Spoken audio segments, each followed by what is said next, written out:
Hi everyone, welcome back to our channel.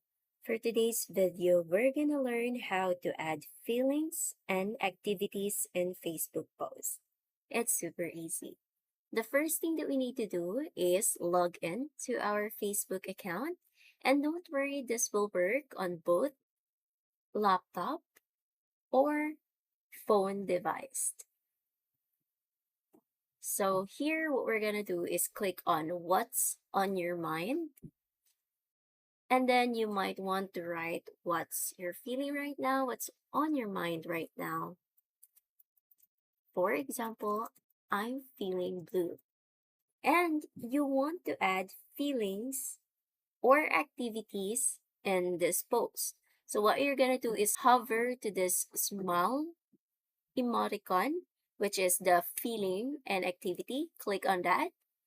And you just need to choose what are you feeling. Are you sad? So I'm sad, so I'm gonna add I'm sad. So that's how you add feelings on your post. But now you want to add activities. So click on the smile emoticon again and click activities. And you just need to choose what are you doing. Like for example, thinking about and what are you thinking? So thinking about old memories. And that's it. You just need to hit post to share it publicly. And if you find this video helpful, don't forget to click like, subscribe, and click that notification bell for more videos like this. Thanks for watching.